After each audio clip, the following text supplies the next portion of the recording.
मैयाहाय जोंनि जारागुरि आरो गुगलकाटा बाजाराव मैया मास्टार ग्रुपफ्रा जोंनावहाय गामियाव रावजोंबो राइजफोरजोंहाय रायलायामारिनो बिसोरो अफिसजोंहाय खारनानै मैयाहाय बाजार कमिटिखौ खालामनो थाखाय बिसोरो इमिडियेटलि बिसोरो मिटिं इस्यु खालामनानै बिसोरो लेंहरदों। ओमफ्राय बिसोरो मा खालामदों, गावसिनि जानायफोरखौ खामानिफोरखौहाय गिना लाबोनायखौसो बिसोरो फरायथिनानै देखायदों। दा थार कारणे जों मैया एसे दांगाबाजि बा दावराव दावसि जालायनायखाय दिनै बिसोरो परामर्श लानांगौमोन।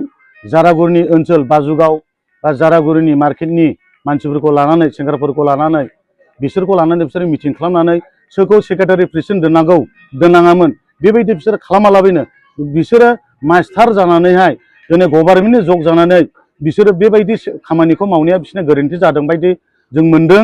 थार कारणे जों बेबायदि खामानिखौ जोङो एक्सेप्ट खालामा। दिनै जोङो गोदान जोङो कमिटि दादों जारागुरि गुगलकाटा बाजारावनो जोङो दिनैहाय गोदान बैखौबो लानानै जों दिनैहाय मिटिं खालामबाय। दिनैहाय जोङो मिटिं खालामनानै जोङो गासिबो रायजो राजाफोरजों जोङो एक्सेप्ट खालामबाय।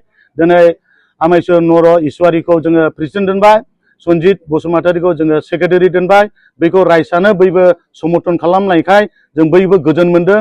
आरो जाय जे मैयाहाय मास्टार मानसिफ्रा बिसोरो क्लास खालामनो ना नैबे बाजारखौहाय समाधान खालामनो, अबेबा समाव बाजाराव बिसिबां गोनांथि जायो, दावराव दावसि जायो, बिसोरो क्लासखौ नागारनानै बे जायगायाव फैनानै मालाबाबो समाधान खालामनो हाया।